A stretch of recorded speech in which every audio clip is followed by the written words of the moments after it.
Hello, and welcome to the Churchill Club. Our program this evening is called Our Apple's Best Days Ahead. The genesis of the program was a note that I received from a friend of the Churchill Club, Shernaz Daver. I think Shernaz is here tonight, who observed that 3 major books by wonderful, thoughtful writers on different aspects of Apple were coming out within mere months of one another. And so we talked about it and came up with the idea of assembling this fine group of folks to compare notes. And to us, it represented a chance to surface valuable and positive insights about this company that has played such a huge role in the industry and in many of our lives.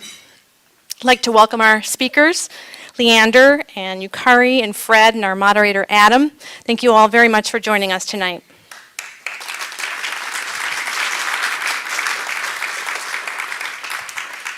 And we would especially also like to acknowledge SRI for their partnership and for making this event possible. For those who don't know, some of Apple's successes map directly back to SRI. For instance, it was here that the computer mouse was invented and patented back in the 1960s. And Apple was an early licensee, and the mouse was first used commercially on the Apple Macintosh in 1984. And then more recently, SRI invented Siri.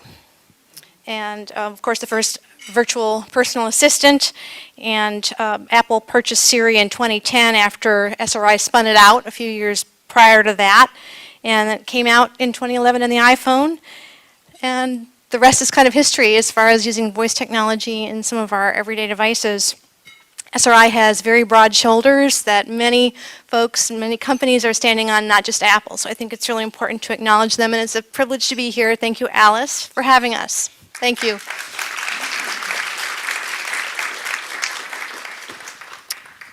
For our new guests in the audience, a brief introduction to Churchill Club, a nonprofit devoted to innovation, economic growth, and societal benefit.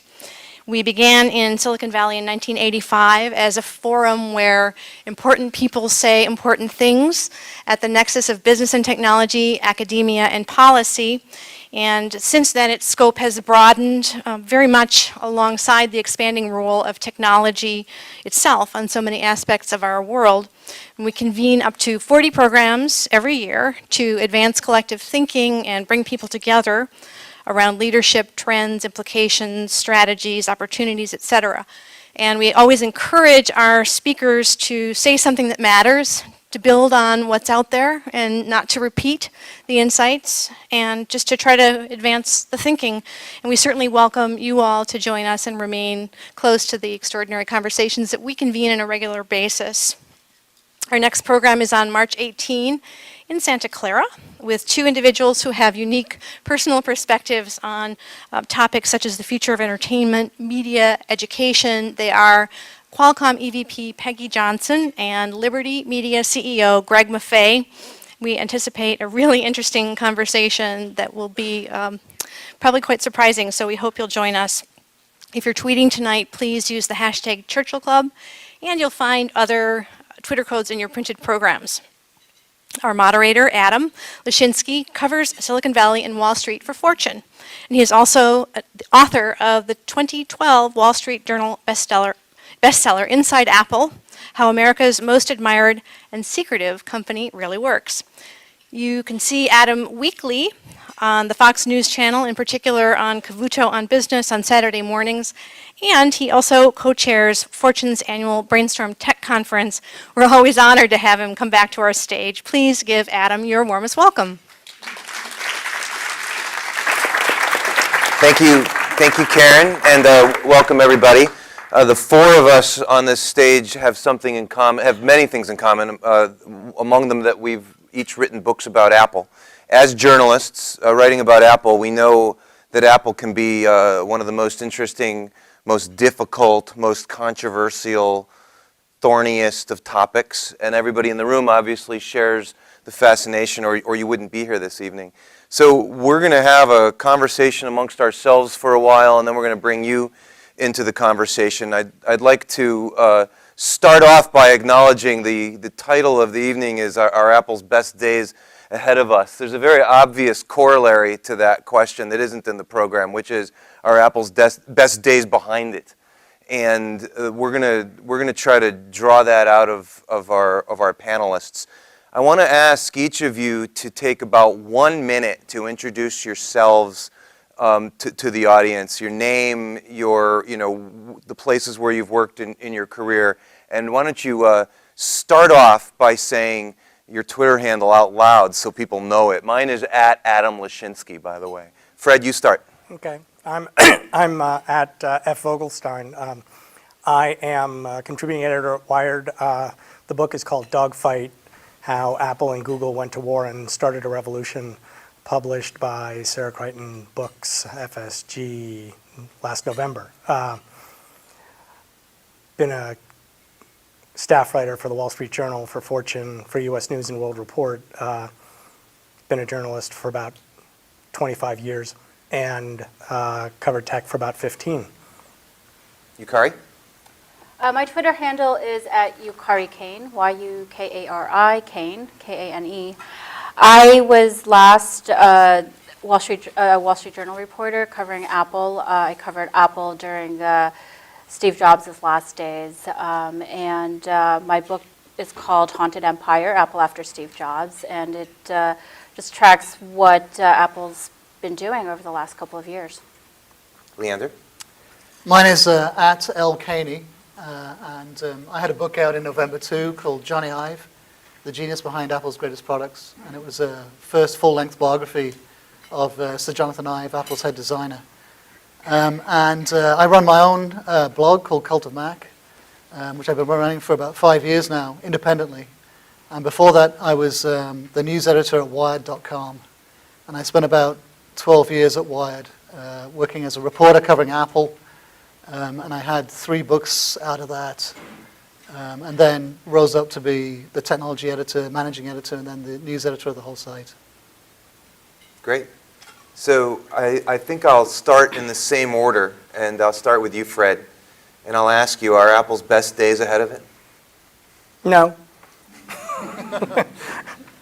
I really want Apple's best days to be ahead of it. I'm a little worried about that. I'm worried because it's in a platform war with Google over the future of mobile, and I think it's losing. And I would like to see it do some stuff over the course of the next year that would reverse that. But one of the things that we've come to understand about platform wars, from not just seeing what Microsoft was able to do with Windows, but also companies like eBay and auctions, Google and search advertising, Facebook and social networking, is that in the world of technology, these kinds of platforms tend to be winner-take-all sorts of affairs. And with Apple's market share continuing to fall in the mobile world, I'm a little worried that it has to do something pretty impressive over the course of the next few months if it's going to reverse that. I think the bottom line here, a lot of people push back on me when I say that because they point out that it's not just a market share game. And I would agree with that. The point is, the problem is that Google is also starting to catch up when it comes to helping developers make money. Yeah, let me pause you for a second. So there's 2 different types of shares you might want to talk about. One is, you're saying that Apple is losing unit share in mobile devices. Right. It's having started with a very high share of smartphone and tablet units, Yes. right? But there's also the issue of, you were starting to get to units of market share in apps or market share of money, of revenue associated with apps. Are you making the case that they're losing share rapidly in both of those measurements? I don't know whether or not they're losing share rapidly. They're certainly losing share rapidly in unit sales, but they're also starting to lose their dominance in the other end of things, which is how much money they make for developers. So 3 years ago, the fight between Google and Apple when it came to the health of the ecosystem and making money for software developers as a platform wasn't even close. Apple was making all the money for developers. Google was making virtually none. In the past 3 years, and especially last year in 2013, Google's share of revenue from app sales has really started to explode. I mean, it's now at the point where I think Google's revenue is about 35% of what Apple's total revenue is. When Google's revenue gets to 50% or more, I think that's going to be trouble for Apple. And Fred, one quick thing. When you say they've got to do something in the next several months, why would you say the next several months? Well, I think that... In other words, why so soon? Why is it so urgent? Well, I think Apple's... If you think about Apple as a company over the course of the past 15 years, it's a company that has essentially built its business on 3 or 4 critical products. The iPod, iTunes, iPhone, iPad. All of those products were what you might call boil the ocean kinds of things that really turned the world on its ear. And as competitors started to catch up to each one, Apple came up with yet another product to kind of move the ball further ahead. It's been 4 years since the iPad was introduced. That's starting to push the envelope in terms of gaps between products. I don't know that Apple should go more than 5 years between earth-changing products for its long-term health. Okay, perfect. We're gonna put a pin in that element of the conversation and come back to it. I want to give Yukari a chance to starting at the high level to answer the question. Which is it, Yukari? Best days ahead of it or best days behind it? I think it's too soon to tell, but what's clear is that Apple is struggling now to find a new vision, to find a new identity for post-Steve Jobs Apple. How do you know they're struggling to find a vision, to find an identity? Well, for one, I mean, you have Tim Cook out there saying, on one hand, that nothing has changed about Apple. Apple is still the same as it has ever been, and he also, by the same breath, talks about Steve Jobs' last words to Tim, which was to not think about what I would do what's right. And I think that Apple knows that it needs to do that, but it's struggling to figure out a way to do that, and yet still stay true to their past legacy or DNA or whatever you want to call it. But see, here's where we have plenty of time to air this out, and what I want you to address, and then playing on something that Fred said is, and I don't have the answer to this question. Mm-hmm. Where is the evidence that Apple is struggling right now? Where is the evidence that Apple is falling down in any aspect of what they're doing? I think, I'm not saying that they're falling down. I think, if from a profit perspective, from a revenue perspective, they're doing really, really well. But the promise of Apple isn't profits and revenues. The promise of Apple is to make insanely great products that delight everybody. And my question is, when was the last time that Apple did that? Okay, Leander, best days in front of it, best days behind it. I think definitely the best days are ahead of it. And I think that, rumors of its death are greatly exaggerated. I think that, people were spoiled in the last couple of years. But just before Steve died, they had the iPad and the iPhone, and these were probably 2 of the biggest changes in the technology industry in 30 years. And so now they seem to think that, Apple should be coming out with this sort of stuff every 2 or 3 years. And I think there's tons of evidence that they're working on some very important stuff inside the labs. What's the evidence? Well, all the wearables, they're hiring a whole bunch of engineers with expertise in biosensing, biotechnology.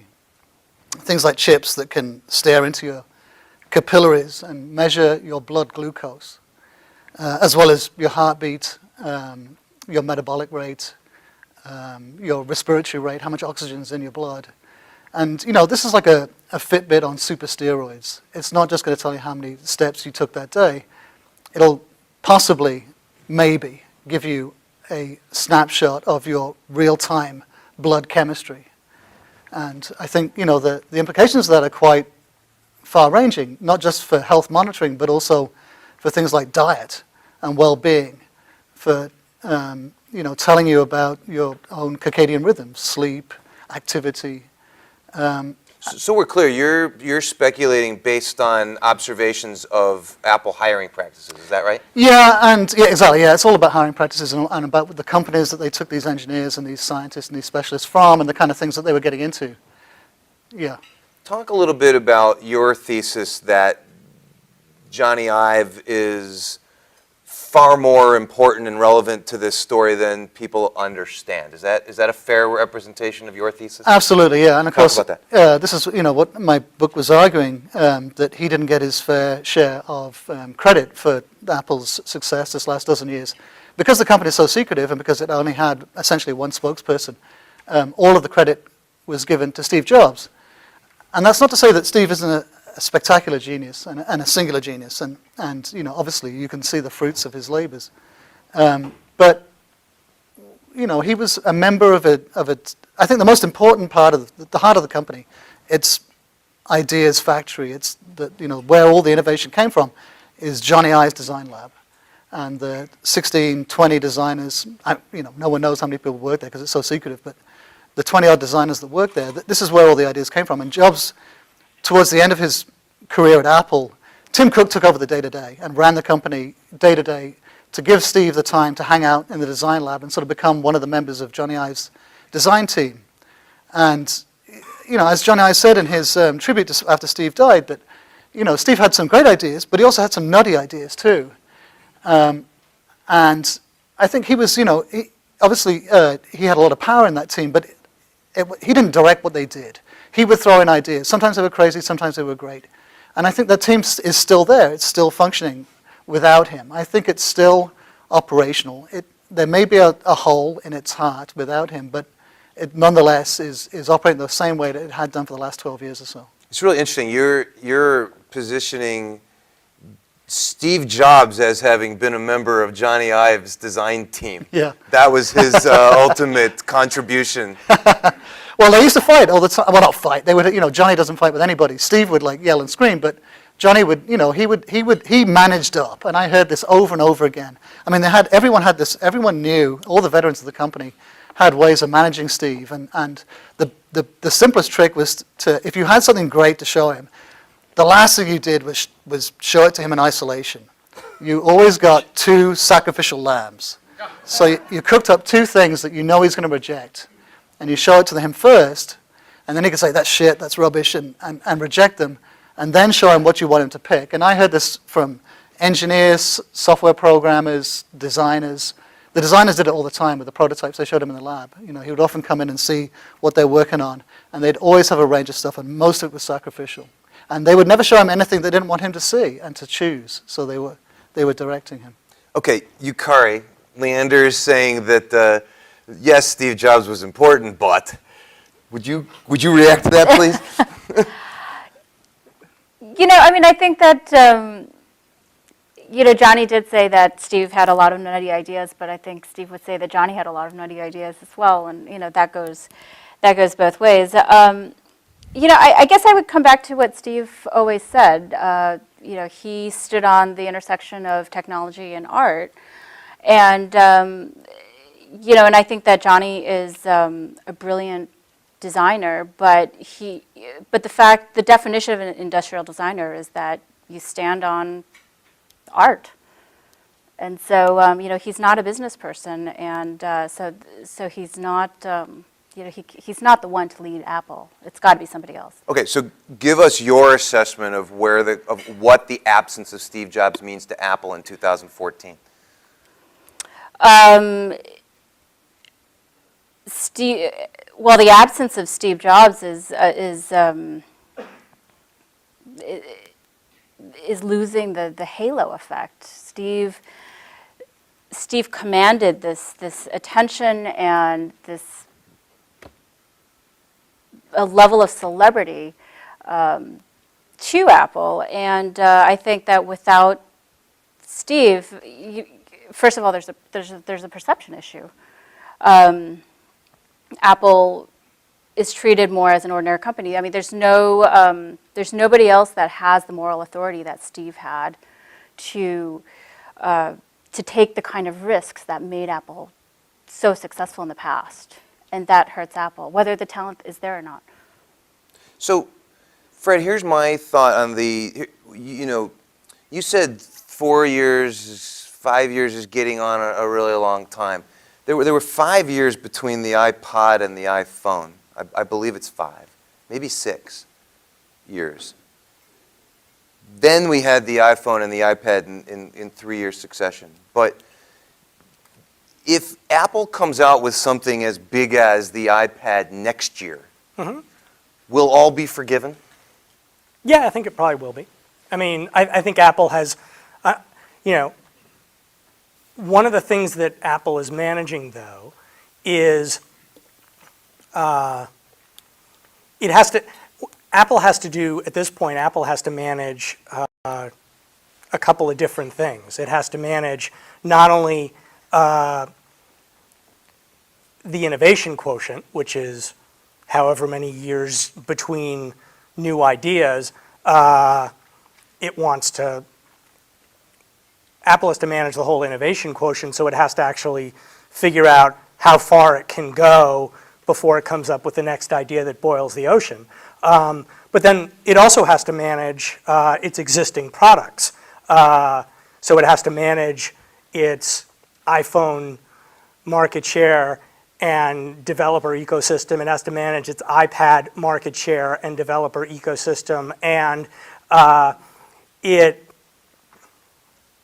it lets too much time go between coming up with the next killer product, then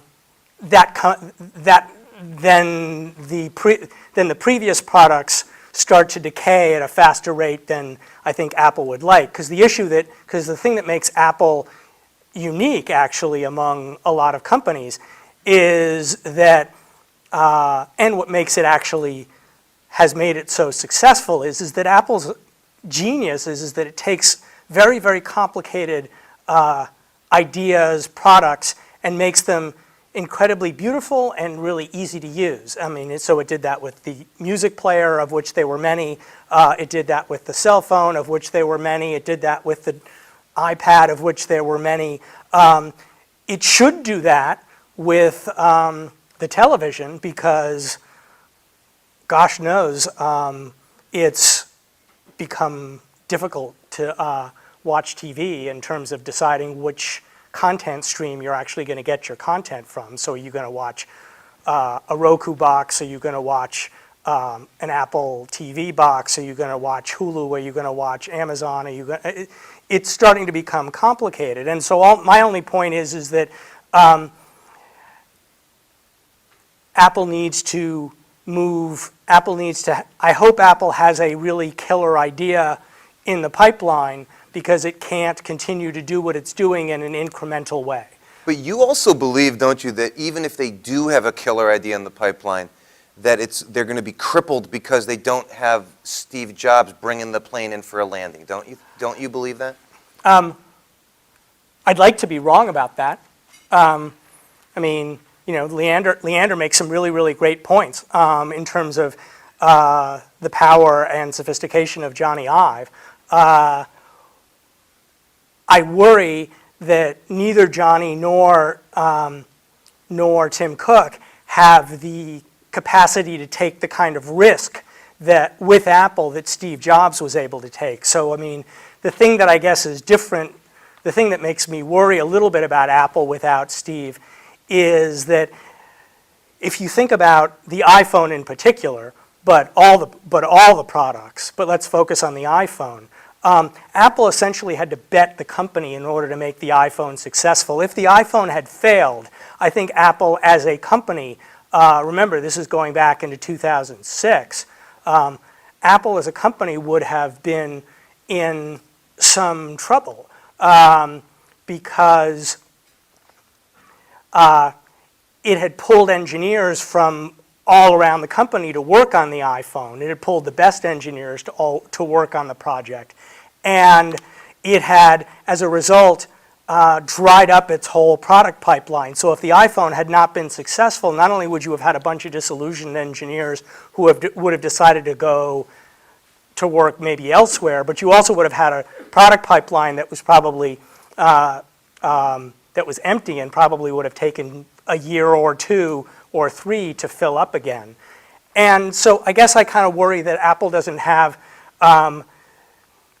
that Tim and Jony, as brilliant as both of them are, they don't have the same kind of ability to bet the company the way Steve did. And I sometimes think that that's actually the difference between success and failure here. For Apple. Go ahead, Leander. Well, I mean, that's a great point. I think the biggest difference, obviously, nobody has that. Steve was a burn the boats kind of guy, and he did it time and time again, where he would bet the company. I mean, the iPod Mini, I think, was a good example. That was at one time the most popular iPod, and he decided that the iPod Nano was going to be a successor, and so he completely killed the Mini. And Tim Cook is never going to do that, and Jony Ive is never going to do that with any of their products. But I think, it doesn't matter because this is not a company in decline. By any standards, I think the numbers that you cite, Apple just sold historic numbers of iPads and iPhones. Right. And it's losing market share because the market is hockey sticking. It's growing so fast that Apple is still growing, but it's not growing as fast as Samsung. But Tim Cook and Apple would argue that it doesn't matter because Android phones aren't really smartphones. They're fancy, dumb phones.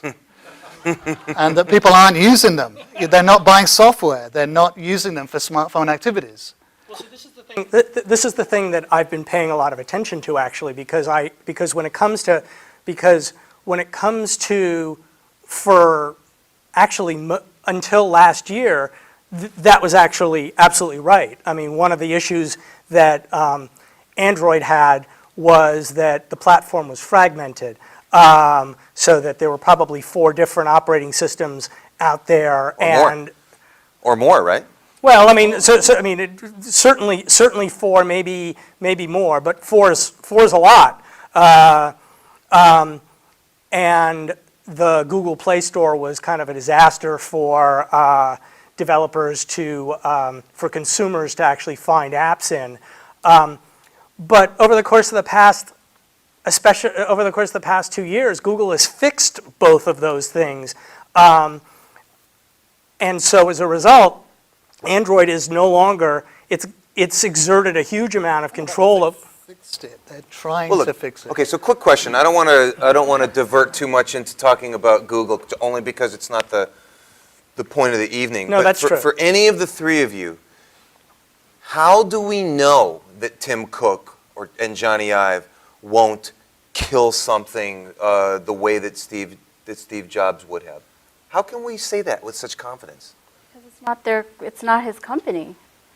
Again, I go back to the moral authority, but Apple was Steve's company. He could do what he wanted. I mean, Tim Cook has to answer to shareholders, to consumers, to people inside the company that will second guess him. He's got a lot of people looking out. I mean, I had a very interesting conversation with John Sculley, Former CEO of Apple, about what happened after Steve left the first time, and he said to me that the board was questioned him much more closely on the same kinds of decisions that Steve would have been allowed to make. I mean, it became a lot harder to make big decisions.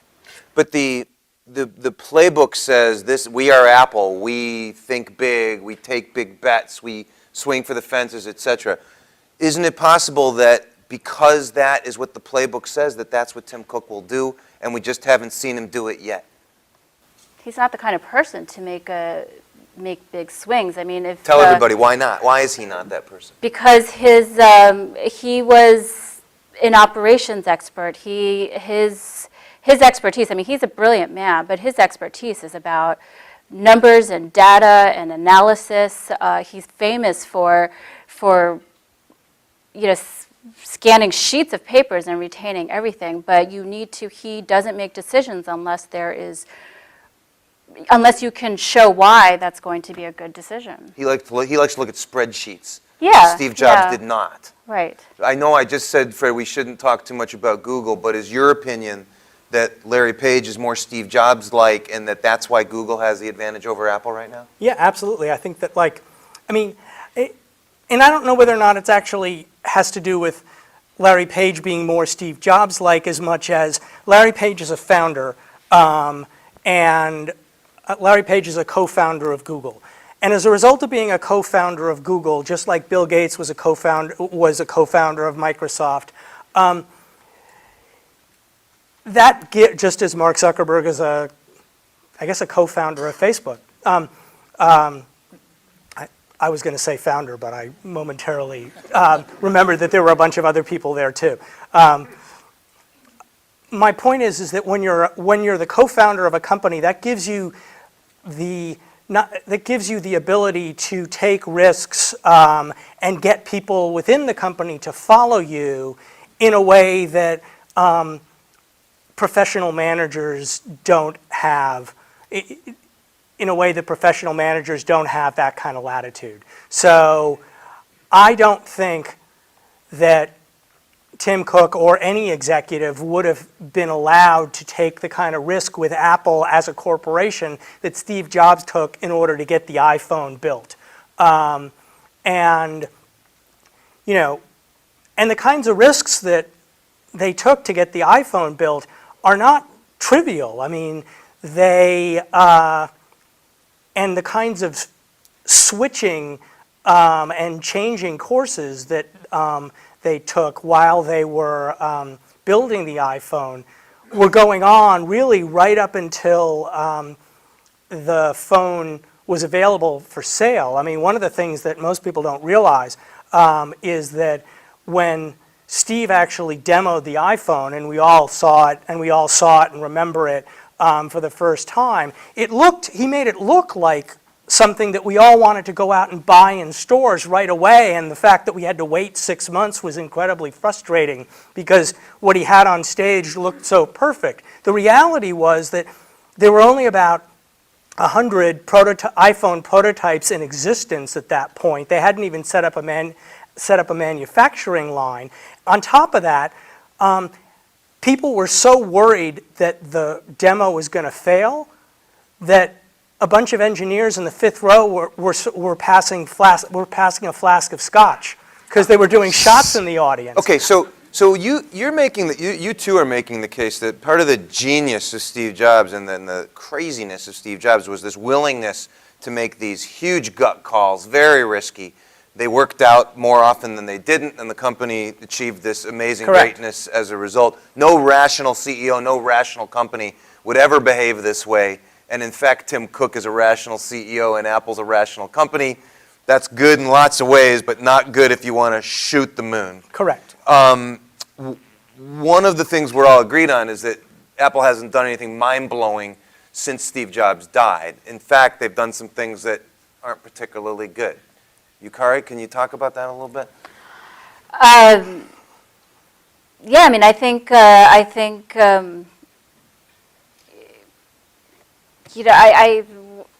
Apple, to me, is a company that promises to make insanely great products, and I want to talk specifically about Maps and Maps, Siri sorry. and whatever else might make this case that the company is Maps, off a beat. I mean, Maps was interesting because it is a complicated technology, but they went out with something half-baked. I mean, the bugs were just incredible. I mean, finding, I think my favorite was putting Antarctica in the Indian Ocean or something like that, and so the question is how did that happen? Yeah, it goes beyond anecdotes. It was a bad product, period. It was a bad product, Yeah. period. How did it happen? And how did it happen? And something in the development process obviously broke. Steve Steve would have never allowed that. I mean, I don't think. Leander? Well, I think, Does this debunk your thesis No, that no, the it's great all good. Jony Ive was not able to save us from Apple Maps? Steve, everything is really compartmentalized at Apple, and until Jony Ive took over software as well as hardware, Steve was the only one who straddled both of those sort of big divisions in the company. And as far as I know, Siri for sure was introduced under, when he was still there, he saw it just before, a few months before he died, right? Yeah. So, and Steve had plenty of mistakes. The whole antenna gate. In fact, the Cube, the Paramount Cube, was the company that almost sank Apple back in the early 2000s. That was a big bet the company product that almost put them out of business. They were lucky to survive that. The reason I think Steve has this reputation as such a risk taker is because they were in such deep trouble for so long that they only survived because they had a string of hits. I mean, that was the whole. That is Apple's modus operandi, is one hit after another. But I don't think they're in a position now at all to have to risk the company. I guess I don't. Google isn't. I mean, you would never say that anything that Google does is a risk the company product. And I think Apple is now in that similar situation where they have a stable enough business base to be able to make lots of small bets, just like Google does. But Apple doesn't do that. They does it in the lab, behind the scenes. This is why we haven't seen anything for 4 years, because they're cooking it up in the design lab. See, I actually hope you're right. I mean, because By the way, Fred, when you say you hope he's right, why do you hope? I'm serious. As the great objective journalist that you are, why do you give a shit if they succeed or fail? Well, because I use an iPhone.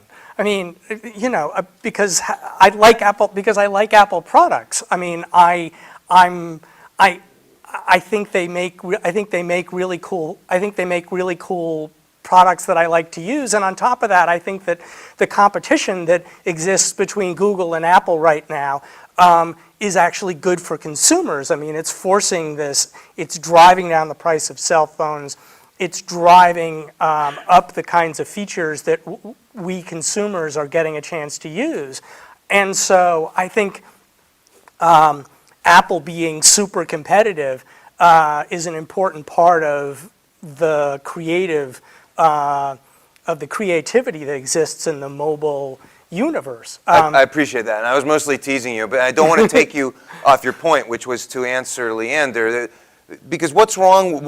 You say you hope he's right that becoming more, trying lots of things can work for them the way it works for Google. You say you hope he's right, but well, I mean, there is a point of view that Apple has gotten big enough and successful enough that it can essentially operate the same way that BMW or Mercedes operates in the car business, which is that it doesn't have to have a huge market share because it can sell a premium product for a premium price and make tons of money with single digit market shares. The problem is, and if that actually turns out to be the case, that's going back to my previous point, I'm happy. The problem is that historically it doesn't work that way in Silicon Valley. So, I mean, historically, going back to my earlier point, these are platform wars. And historically, in platform wars, the winner creates enough network effects to sort of pretty much drive out most of the other competitors. And unfortunately, even though we all kind of we can all point to Microsoft and the way it was able to do that. That isn't the only example. So there were half a dozen auction companies before eBay came up with a plan to sort of allow people buying and selling stuff to talk to each other, and that turned out to be a killer feature. And all of a sudden, everybody started using eBay because everybody else started using eBay. There are no more competitors in the auction business. Same thing with Google and search advertising. The reason that, there was a once a debate about whether or not Microsoft or Yahoo, I mean, when I first started writing about Google in 2002 and 2003, the prevailing wisdom was that Yahoo and Microsoft were going to kick its butt. But ultimately, Google created network effects that allowed it to build a moat around the search advertising business and keep competitors out. Facebook has done the same thing.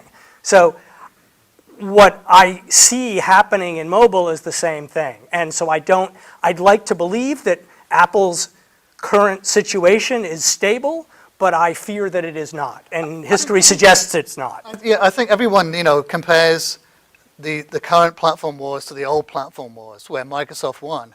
But there's another great analogy, which is the games business, the games consoles, and there's always been a very healthy system of different competing consoles. And even though there's been lots of peaks and troughs and some have dominated, a lot of the players have managed to maintain very, very healthy businesses for a long, long time. You might add that Apple was not a player in games up until 5 or 6 years ago. Right, exactly. And has become a major player Yeah. in one tiny corner of the games business. Well, I know, it's putting Nintendo out of business. I'm sorry? It's putting Nintendo out of business. I don't know. I mean, I'm not sure I completely agree with that, because yes, the console business has been around for a while, but I don't know how great a business it is. I mean, Xbox is awesome, but I don't know that it's considered to be like a huge moneymaker for Microsoft. So I want to pick up on a point Leander made that I think was fascinating with the three of you, which is, I agree completely. Apple screwed up all the time when Steve Jobs was alive, but they tended to be small mistakes, and he did a marvelous job of making sure that we didn't pay attention to them for very long. Pay no attention to this, because I got this to show you, right? For any of you, is Apple doing a good job of telling its own story right now? I think it's lost its narrative. And it's going back to Siri and Maps. Saying that they've made mistakes now isn't to say that Steve Jobs has never made mistakes, but the kind of mistakes they're making now are the kind of mistakes that are really profound and suggest a change in the way that things that Apple got so right are things that are going wrong. Like with Siri, it was, that technology is complex, but it was a messaging issue mostly. I mean, Apple used to say product is hero. When you go out with a new phone, you go out with something that's wondrous and great, and what they chose to target in their advertising was a technology that wasn't working out great. I mean, little things like that, the Maps fiasco, it influences public perception, and as public perception changes, in an environment where people are constantly looking at Apple to see what has changed, you start losing control of your narrative. Fred, have they lost their narrative? Yeah. Lost control of their narrative? I don't know that they've lost control of it as much as they're just not embracing it. So it's there for someone, whether or not it's Tim Cook or Jony Ive or somebody else, to grab a hold of and get our sort of, and to sort of draw us back in again. I just haven't seen anybody do it yet. I mean, one of the things so Tim Cook, the last time, about a year, was it a year ago? A little bit less than a year ago, Tim Cook appeared at the D conference in Los Angeles that Kara Swisher and Walt Mossberg put on. And he was in the same chair, in the same venue that Steve Jobs had showed up 3 or 4 times in years prior. And I watched it and I felt it was pretty obvious. If you watch Tim Cook in that situation and you watch Steve Jobs in that situation, it was pretty obvious what the difference was. Tim Cook was prepared only to talk about the existing box that Apple was thinking about right now. Whereas, and he found himself in a position where he was having to evade questions and not answer questions. And watching Steve Jobs in the same spot was like night and day. He was not any more forthcoming, by the way, but he painted a picture of what the world, what his world looked like, both in the past and going forward, that I think that is lacking. Go ahead, now. Yukari. That just goes to the point that Tim Cook doesn't seem to have, or has not told us what his Apple looks like, and I think that's where you see the struggle. Would you, changing gears, share with everybody your observations about Apple's manufacturing, which is something that Tim Cook ran very successfully? You know, I went to China. I went to Asia for 3 weeks to try to really understand that. And what was really interesting is that Apple, everybody knows that Apple has its products made in China, and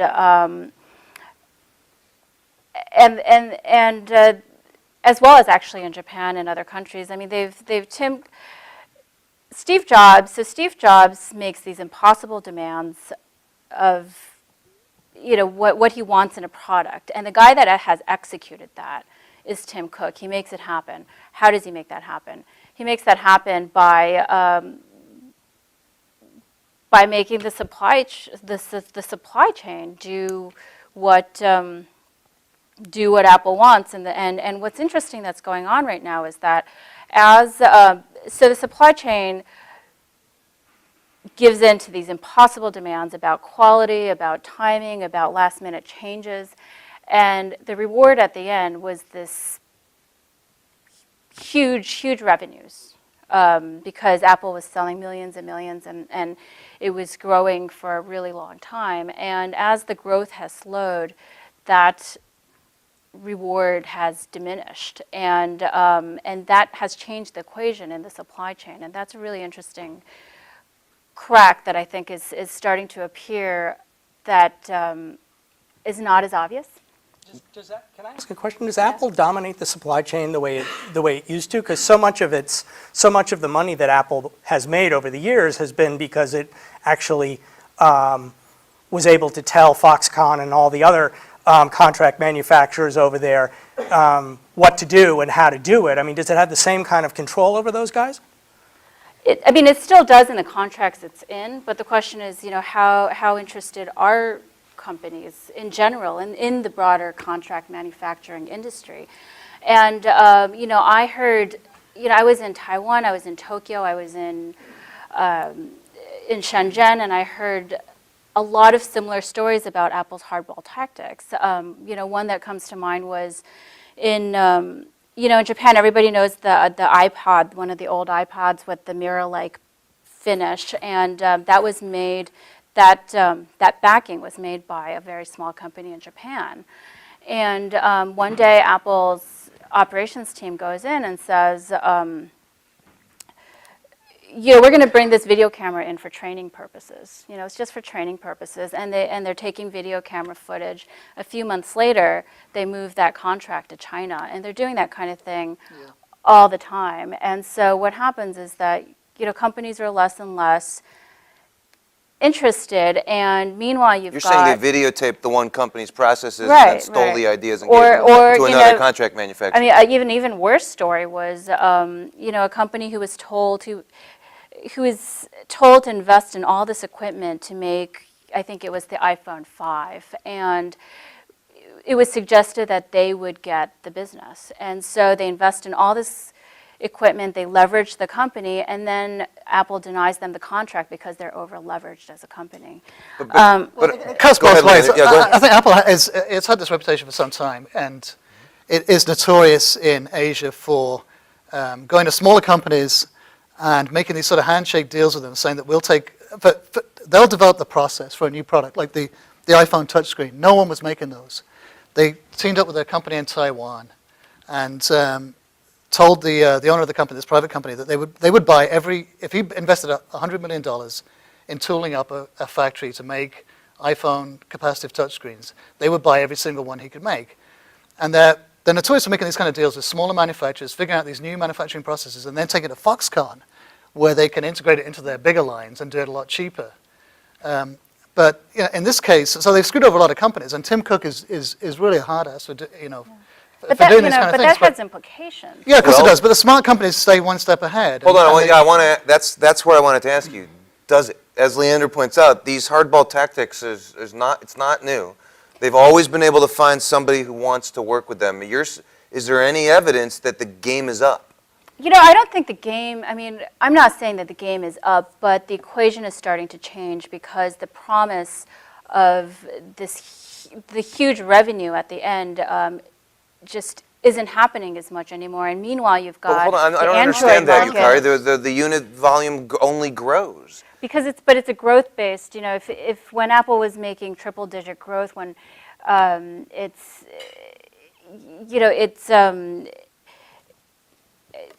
it was an attractive, like the growth, because these companies depend in a lot of ways on that growth, because because the way they make money is in all kinds of ways, but one of the ways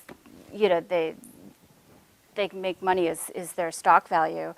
But what I'm trying to say is that the growth of the Android market makes it all of a sudden makes this other, creates this other market where they could go. And I'm not saying that they're going to go away, but there are cracks. And I think that a lot of these, what I found was that a lot of the supply chain companies are doing their own soul searching, exploring, because China's a really complicated place, and part of what allows companies like Foxconn to flourish is the environment that the government makes, and so creates for them, and so when Apple is not part of the impact of Apple's slow growth is that the Chinese politicians are less inclined to help create the environment that allows Apple to do this, because there's less in it for them. Shenzhen, a lot of the central committee members are from this region that Foxconn and Apple made really wealthy, and now they're moving the business to central China, but Apple's moving the business central. Foxconn is building factories and things out there.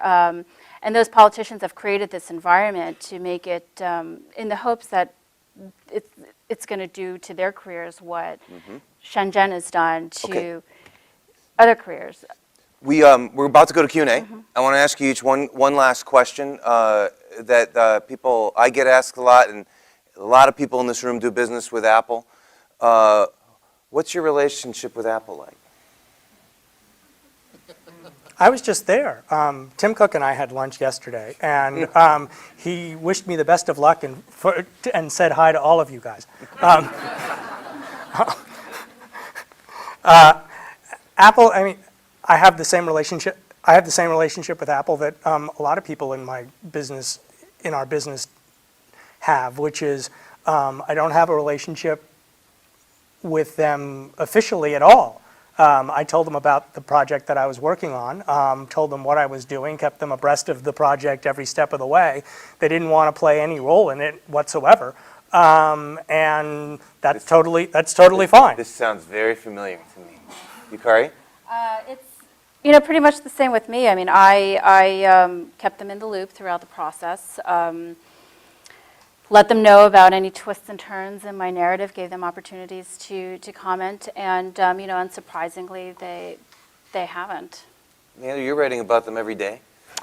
Yeah, it doesn't make any difference, I'm afraid, yeah. My relationship is totally dysfunctional. Codependent, I think, is the word.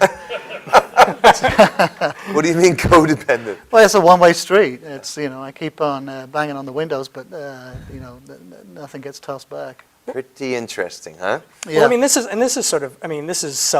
totally self-serving, but certainly one question that I've wondered was, under Steve Jobs, Apple's approach to media relations was what we're talking about here, and it worked beautifully.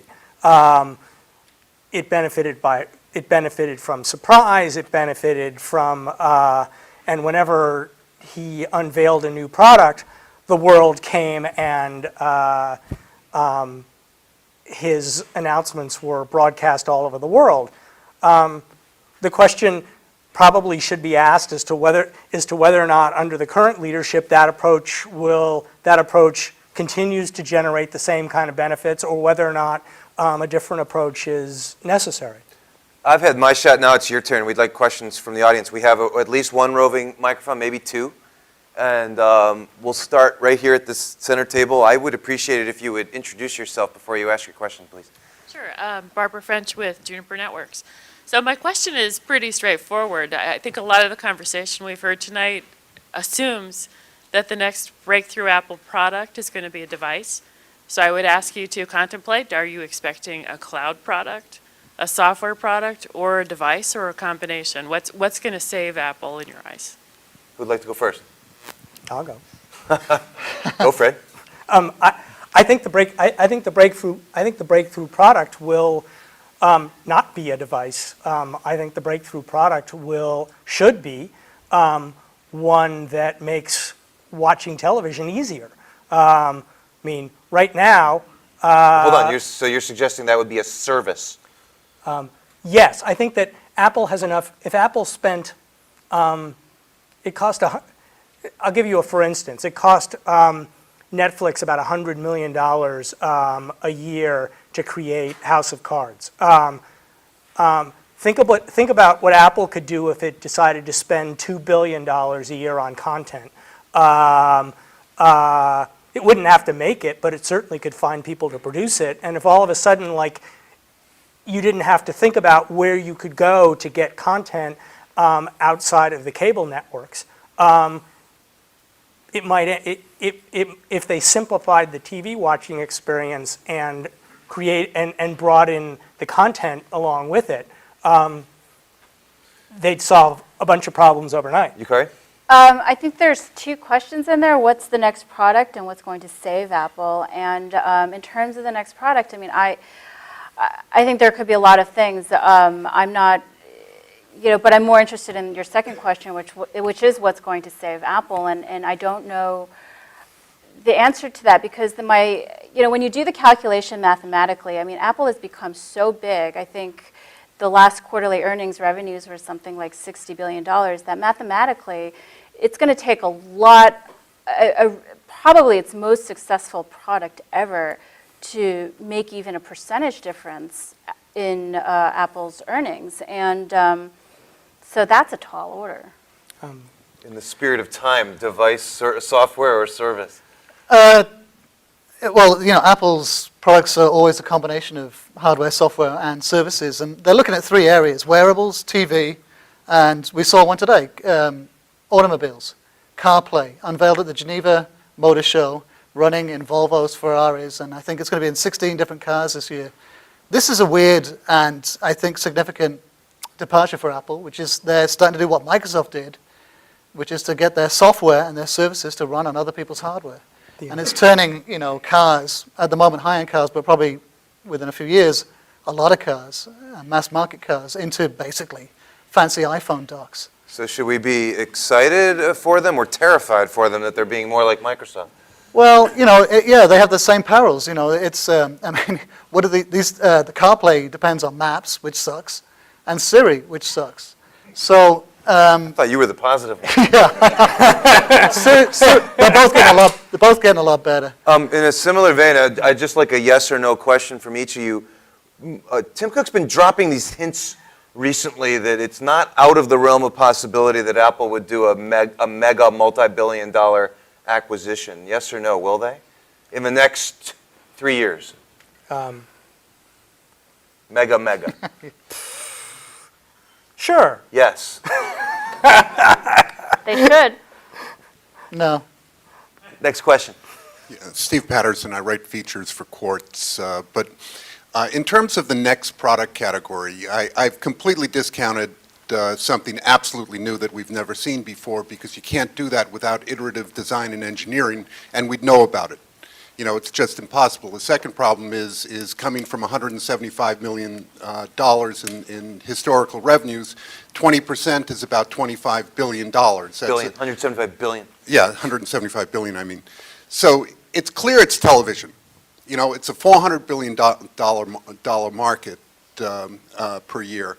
How do they get there? Intel just fell on their sword on the business because they couldn't get enough content, and I don't think $2 billion does it. I think $20 billion is what it takes, or to buy the NFL is probably $40 billion. And what do they get in the end?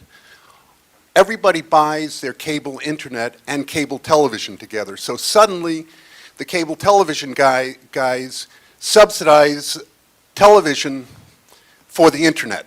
And so instead of your internet costing $50 and your television costing $50, your television costs you $70, and your internet costs you $70, and your television costs you $30. So how does Intel disintermediate the two? I mean, how does Apple disintermediate the two so that they can actually sell a product to those people?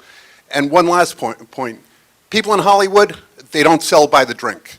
Okay, they want the money up front before they build content. All right. So how do they do it? Apple, Fred? So I actually think it's pretty straightforward. I mean, $2 billion is a number I picked out of a hat because that seemed to be, if you know, Netflix seems to have done pretty well with just House of Cards and a couple of other shows. So if Apple could do 20 of those a year, that'd be kind of interesting. Fred, doing 20 House of Cards is not a mind-blowing, change the world proposition. That's just buying a bunch of television shows. If you make them yourself, They didn't make it themselves. They just wrote a check. Well, that's what I mean. Netflix wrote a check. But they did it. But Netflix controlled the distribution. The point here Yes. is that what most people think about Google and Apple as technology companies, and they are. But what they've also created are essentially 21st century television networks. Who? Both Google and Apple. So in terms of when you think about the amount of time that we spend looking at our phones or looking at our tablets, it rivals the amount of time that we spend looking at our televisions. Except it's Google and Apple that are on the other end of the phone and the tablets, not Comcast. And so my only point is, when you look at Netflix success with House of Cards, there's a precedent for creating original content and drawing audience, especially if you have the kind of distribution capacity right. that Apple has. Leander, do you have a quick thought on what you think their television strategy will be? Well, the problem is not, House of Cards, but live sports, the Olympics, NFL, and live events, news. I think, it's getting that content, and, those industries... Apple? You see Apple? Well, no, if they're going to reinvent the TV, if they're going to have their own TV box, a set-top box, or a TV, or like a giant iPad, it's getting that content past, instead of getting it through the cable providers or the networks, you get it through Apple TV instead. And I think the big sports franchises are holding out. They don't want to do a deal with Apple. The examples you just gave, not only are they holding out, but those contracts have been purchased for the next quite a few years. In each of those examples, those contracts are already done. Right. I'm making up a number for 5 to 7 years. I don't think that's far off. Yeah, and I don't think it's ever going to... They're not available, in other words. Yeah, and it's not going to change. All right. Right there, please. Sorry, introduce yourself to us. Hi, my name is Krista Hickson, and I work for IBM. There's been a lot in the press recently about Apple and what they're doing with payments and a payments platform. I just wonder if you have a perspective. I mean, although I would argue that Apple is not, in a fight over dominance in the cloud, I'm not sure Apple wins against Google. But one of the enormous assets that it has is the payments mechanism that it's created as a result of iTunes. I think the only company that is a competitor there is Amazon, and I think that when I think about Apple and content, I think about the payment platform that they've created as helping to drive that. I want to be clear about something though, because I mean I know we've kind of yacked about this. Apple isn't going anywhere tomorrow or like for the next many years. I think the conversation that we're having is whether or not whether or not Apple runs into sort of a Microsoft problem, which we have seen happen over the course of the past decade. I just wanted to say, just to answer your question, I don't think there's any question that payments would be a good idea, but I think the challenge for Apple is in its execution. It's always been known as a company that produces products or services or whatnot, where it just works really easily. And Apple has shown us through Siri and Maps that ability for things to work seamlessly without a problem is breaking down. And so the question is whether they can pull it off. Well, I think they're being very conservative. The Touch ID is the payments system that they're building, but they're building it very slowly, and very carefully, and very conservatively. Is that a Samsung phone you got there? I actually have one, but no, this isn't one. Touch ID, I think, has the potential to change mobile payments, but also security, the whole security paradigm. But, the last thing they want to do is do another Maps where it doesn't work. So they've limited it to iTunes payments and, verification for logging into your phone. But the system behind it is, if they open it up to third parties, could be a secure payment system. And isn't that, playing off of that, isn't this one of the great unknowns that we really haven't touched on tonight, which is everything that Apple has done and has done so well has been for its own system, its own closed system. Even if they build a beautiful payments system, it will only work for selling the things that Apple wants, that Apple is selling, which granted is a lot, but it's not as big as the rest of the market, which is presumably what Amazon is thinking about. And yeah, but that's Google why I is think thinking about. CarPlay is significant, because it's the first time Apple's stepping out of that comfort zone, where they don't own the whole stack. And I think we'll start to see it with things like Touch ID. Yes, please. Thank you. Peter Meyer, I'm the author of Creating and Dying Markets. You've done a great job of looking at Apple through the prism of what has been, what the models of how business has always operated in the long distant past, the whole decade now. If I throw that prism out, if I say what has always been is not what I need to look at, where will Apple want to be in a whole different view of a whole different world? Which of you would like to tackle that one? Well, I think we're starting to see Apple as, possibly the sort of future, the Microsoft of this mobile era. Possibly, maybe, I don't know. It's kind of it might be a bit of a stretch. They're starting to branch out, I think, outside of that, their traditional business model where they own the software, the hardware, and all the services. The App Store is a great example. The App Store is super successful. They've managed to find a great way to give this very sensitive platform, developers access to this very sensitive platform in a sort of Apple-controlled way.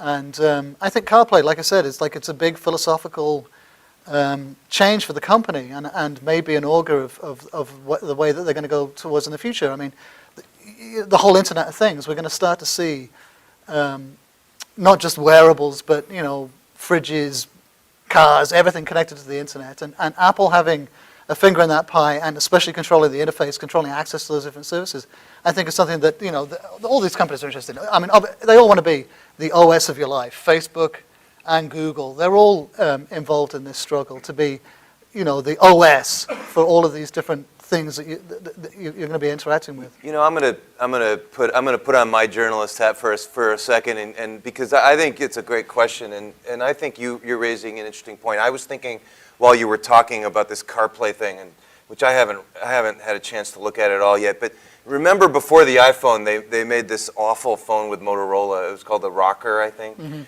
it was a disaster, right? And I don't think anybody bought any. Not one. But clearly, it was informative. It was educational.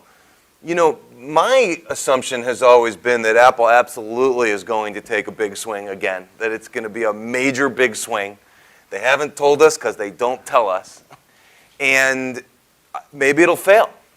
But I think, I've just assumed they will, because that's what they do. And if they don't, I mean, in 10 years we'll know that they didn't.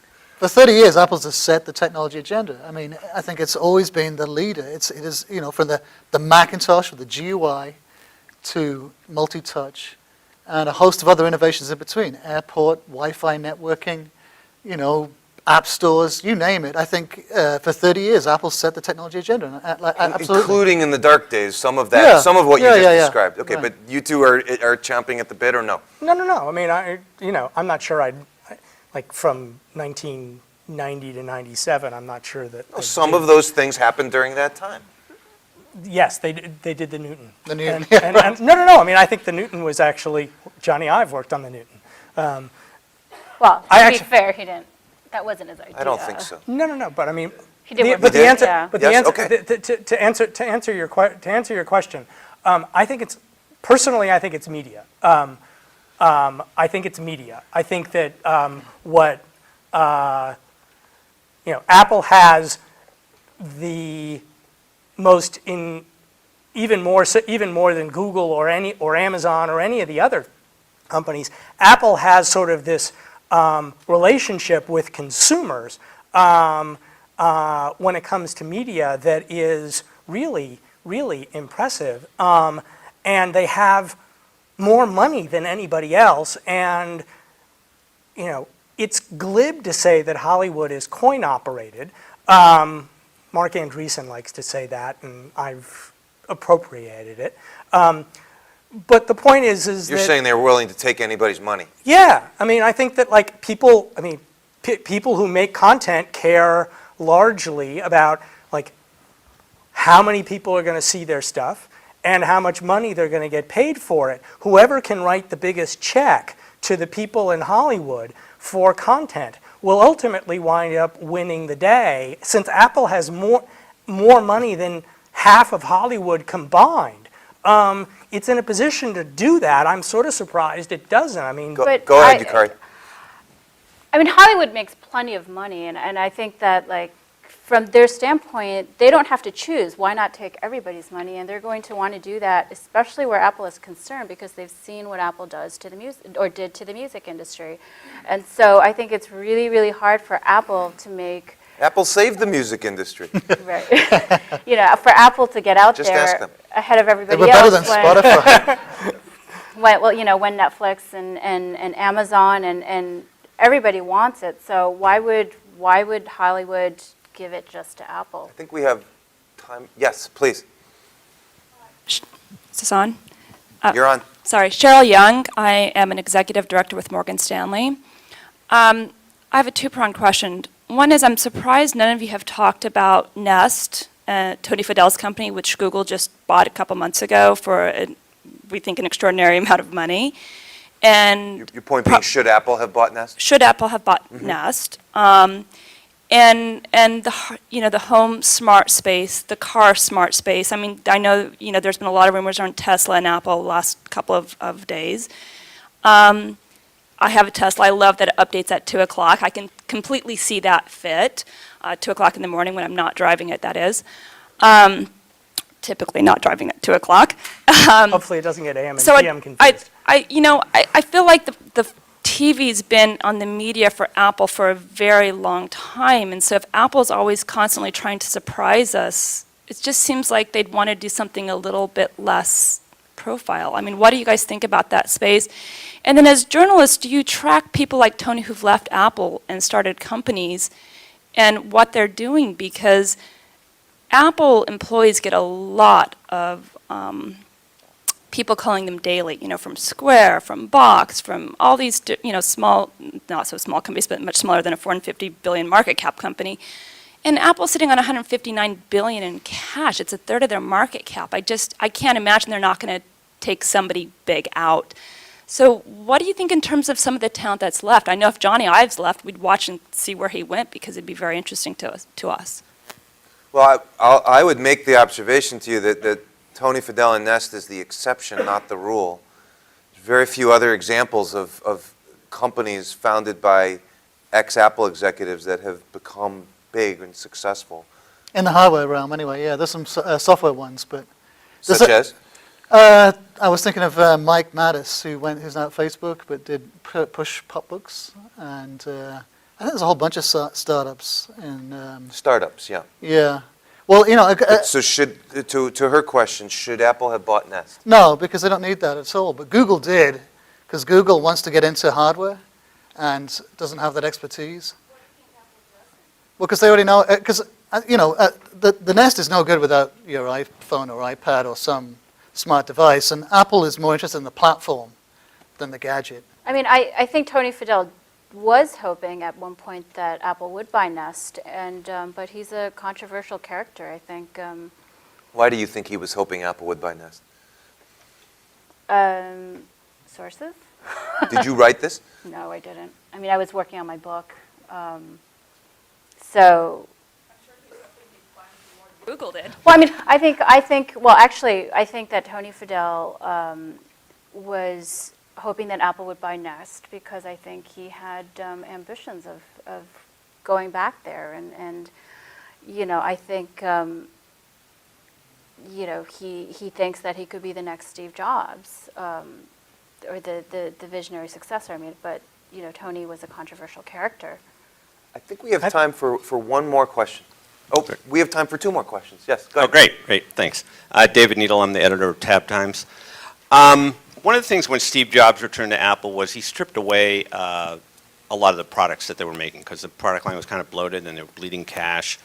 Now that they're so successful and have so much money, do you think they're being stubborn in how they deal with products in terms of, people seem to want a bigger iPhone or more models of the iPad, that type of thing, and yet they keep rigid to this fairly restricted line of products? Leander? Yeah, it's always, it's always been a very cautious company, and they do a lot of, they do so much R&D. In the lab they have, in fact, I know this because, whenever they do a new product, like the Mac Mini was a good example. They had 12 Mac Minis made from this tiny little, almost like SNL-sized parody of a Mac Mini to this gigantic thing. And they went through and they just thought, what is the most aesthetically pleasing size? And the same with the iPhone and the iPad. And the iPhone, it is its size because you can hold it in your average hand and your thumb will reach all four corners of the screen. And, I think all the ergonomic studies and in the design department, the idea of some gigantic phablet that you hold up to your ear and you try to dial with one hand is ridiculous. Of course, there is a large segment of the market that disagrees and is quite happy to, buy a 6-inch Samsung device. But, they test all this stuff up in the lab, and it takes 3 years to industrialize a product like this. 3 years of setting up the supply chain, the factories, and, they're churning these out, in 40 million a quarter or more, 50 million? That is no small bet on a device. And so, Samsung has the completely opposite model where they churn stuff out and see what sticks. But, Apple makes its decisions inside the design lab, and I don't think that's going to change. Well, if I could restate his question, you're asking, are they being stubborn or prudent? And you think they're being prudent. Yeah, I think this year the iPhone 6 is going to be a larger screen phone, and I think that has a lot to do with, they also wait for the technology to catch up, and it has a lot to do with low power chips, low power screens, better batteries, better communication chips. I mean, no one wants to buy a big phone, even if it's going to look great for 40 minutes until the battery dies. That's not going to sell. I think I'd agree with Leander. I mean, I think Apple's strength has been, throughout its history actually, has been its pigheadedness about design, almost to a fault. But on the other hand, you could argue that Apple's in the fashion business, and I think that if you allow yourself to be whipsawed in one direction or another, you wind up not only creating, you blur your brand. I mean, the thing about, whether or not you, sometimes despite all the stuff I've said today, the thing that I really do respect about Apple is that it makes it clear to its consumers what it believes, what it stands for, and how it thinks. And it's actually prepared to sort of sacrifice, stuff to take that position. I mean, the one time it did that, the one time it caved, it turned out to be a huge success was when it decided that it was actually going to make a smaller iPad. And that turned out to be an enormous success for them. Although, if you talk to investors, it's a mixed success, right? Because it's a lower margin product, which has hurt their margin mix, That is true. which is a legitimate concern. Now we have our last question, please. Yes, hi, my name is Nancy Pistol, and my question is around the Apple retail division. And as we know, it was the Apple retail stores that really brought the Apple products to the everyday consumer. So my question to the panel is, what's it going to take going forward for the droves of consumers to come to the Apple retail stores to add to their success and take them to the next level? Well, the last time I went to the Stone Star store, I couldn't get through the door. I don't think they have any, a particularly huge problem with the stores. I think they're going to reinvent the stores, though. I mean, if you look at the hires, the kind of people that they're bringing on board, the most significant being the CEO of Burberry, but they also have been teaming up with some other retail experts, an executive from Yves Saint Laurent. I think that they need to transition the stores into, I think they've got a new product line. I think that the wearables that they're working on, the most important thing there is not the technology, but the fashion aspect of it. As you can see with Google Glass, I think there's a big barrier for a lot of people to put it onto their faces. This is going to be the problem with whatever wearables Apple comes out with too. And I think the wearables that they're working will be very carefully integrated into clothes, or they will be subtle. They'll be a little more like jewelry than gadgets. Do you think we'll be seeing clothing in the Apple stores? I don't know. It'd be interesting, wouldn't it? They sell T-shirts at the company store at One Infinite Loop, but not in the Apple store. I visited the mothership. Yeah. Well, if you look at Under Armour, it's got a whole bunch of different, technology-enabled T-shirts, so that the heart rate monitors are actually built into the fabric of the shirt, and they have a headband for football players to detect collisions, and it looks like a regular headband. I want to see your wardrobe in a few years. Yeah. You heard a very interesting prediction here first tonight, that you'll see apparel. Did you want to follow up? Well, I know that. Well, I know sometimes there's been technology for emergency location transmitters that you find on board aircraft, to be putting those into jewelry pieces or clothing. So it wouldn't surprise me if sometime down the road we see a different crossroad of fashion and technology from Apple. And if you look where they are, they're all on the main streets in malls. The shops next door to them, Victoria's Secret and Forever 21. I mean, it's all apparel retailers there. I don't think it's not that hard to imagine. So we could buy like leather jackets that had like little antennas that like stuck up on the epaulets. Get a better signal, yeah. Probably go 20 feet in the air, yeah. We could become roving wireless hotspots. That would be so cool. I just want to say good luck to Yukari's book is not out yet. Fred's and Leander's is, and they're for sale in the lobby. And I just want to wish good luck to all three of you in selling lots and lots of books. And please join me in thanking and congratulating Leander, Yukari, and Fred.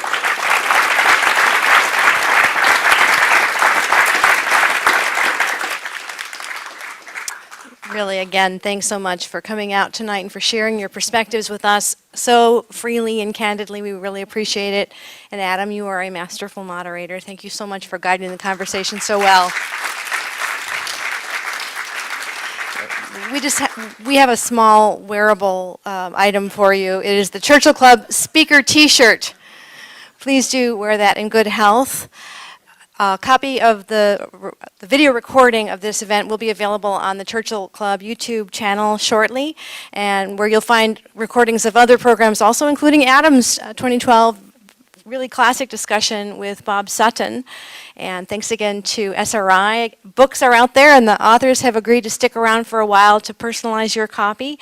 And you have been a wonderful audience. Thank you so much. Go Apple. Good night.